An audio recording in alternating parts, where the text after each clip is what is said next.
So I'm sitting here with all of you now at age 46 to finally share my secret and dysfunctional relationship with sugar. And I'm sharing this with you because I feel like we're a culture that we're all kind of suffering from this.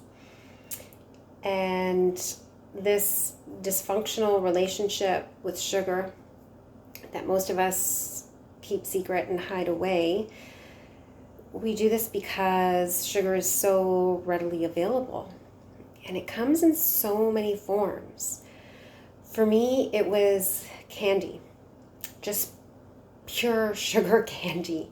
I would eat a bag of jujubes every night, or a bag of jelly beans every night, or switch back and forth. I would eat healthy all day so that I could justify having that big bag of candy when I sat down after a long day of work. And nobody knew this. I would train people all day, I would teach classes, I would tout healthy nutrition, eat lots of protein, eat your vegetables, your fruits, and I would do that all day.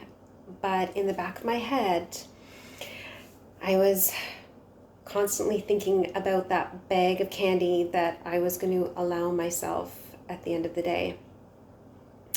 So I'm wondering if this story is resonating with any of you. And if it is, please reach out because I'm here to help. And this is a thing. This is a thing, being addicted to sugar. And it's serious. It has serious consequences. It creates inflammation in the body, which increases your chances of so many illnesses. It also wreaks havoc on your mental state. It gives you that really, really quick hit to your dopamine. And as we all know, once you get that hit of dopamine, you're wanting more and more and more. This was one of the reasons why it was so hard for me to break free from my sugar addiction. And I say break free, but I don't know if I will ever be completely free of this addiction. Now that I've recognized it, I've dealt with it, I abstain. I can never have another piece of candy again because I know that I will go back to it. There would be nights where I was sitting down on the couch and watching a show and eating my candy, and my teeth would be so sore. And my brain would be saying, your teeth are sore, your teeth are sore. And it didn't matter. That addiction was so powerful that it overrode the pain that I was having in my teeth. But now that I've recognized it, been through the process of letting it go, now I look at the costs and how the costs outweigh the benefits. So if I think about that candy now, I've reprogrammed my brain to remember the pain that I was feeling in my teeth. I've also reprogrammed my brain to remember that feeling in my gut. Oh, I would feel so sick after eating that bag of candy. But I didn't care at that time. It didn't matter because it was feeding that dopamine hit that so many of us who are addicted to something keep reaching for. So being in this industry, I'm very lucky because I'm privy to all of the research as to what sugar does to the body. So I finally decided to delve into it and gain that real scientific understanding as to, what's happening to me, to my hormone system, to my blood sugar, to my insulin, and to my response to all of that. So let's delve into this a little bit. So again, sugar comes in many forms. It's not just candy. It's not just your chocolate bars. It's chips. It's white bread.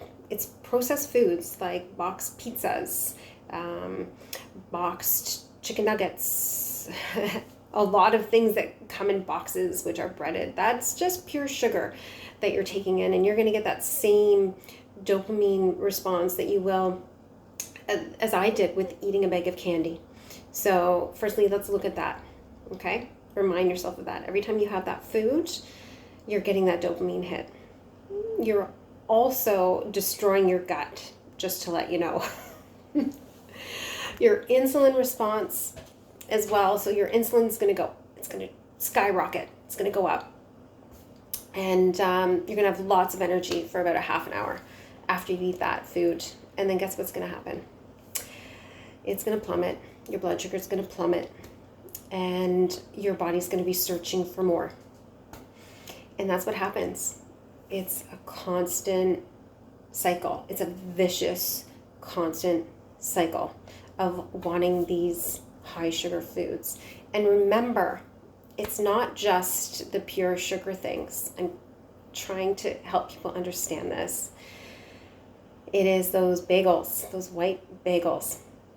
It is the white pasta. It is all of those things, again, that they destroy your gut. They create that unhealthy insulin response, and they also feed into that dopamine. Okay, so getting that dopamine hit, and I'm trying to help people understand that we can get that hit in other ways. I know this sounds ridiculous, but getting outside, even for 10 deep breaths before you decide to indulge in those foods. Just poke your head out the front door and breathe deeply in and out 5 times before you make that unhealthy decision. Or do 2 minutes of yoga, 2 minutes of stretching, coming into a standing forward bend and getting that blood flow to the brain. That helps as well. Obviously, getting exercise. Some people aren't quite there yet, okay, and I get it. So it takes a little bit of motivation. But other things we can do to help is stabilize the blood sugar, keep that insulin level through other foods that we can eat. So remembering that a high protein diet, a diet that's high in good fats. So what I do now is I keep my blood sugar level all day. I start with a protein shake, and then for lunch, I'll often have 2 hard-boiled eggs with about 1/3 of a cup of mixed nuts. And all those things actually satiate your brain. They really do. And again, they don't create that insulin spike. They don't elevate your blood sugar. And yeah, they actually satiate you. And they create all those same happy hormones that sugar does. Yeah, so you're going to get a nice serotonin boost from having 1/3 of a cup of healthy unsalted nuts. So try that. But one of the first things that really helped me was journaling. I journaled for over 5 years about this addiction. I did not want to be that person. I did not want my kids to see me just wanting that bag of candy and being completely addicted to it. I didn't want them to see that. So I had to find ways. I had to find ways to start managing this addiction. And again, it's a serious addiction. It is damaging. It's damaging to your physical health and your mental health. And I fully believe this is not being talked about enough. And this is why at age 46, I'm finally bringing it up. I really think that we all need to create a discussion about this. We all need to talk about this. And we all need to come together with this. So I am here to help. If you need any ideas, any support, please reach out. This is why I do what I do. I want to help y'all. And a lot of helping people is, being able to empathize. And I've gone through this. I've experienced it. And I know how it feels. I know how it feels to go through your day and all you're thinking about is getting that sugar at the end of the day. It's kind of like a reward system, right?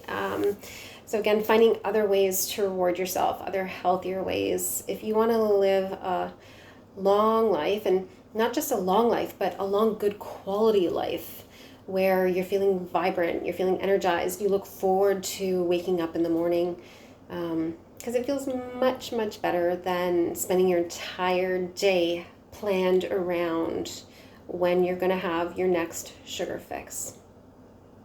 So I hope this video has helped you. Give me a thumbs up if it has. Please reach out if you'd like some support or some ideas. I'm here for that. And yeah, I'll talk to you all soon. Bye for now.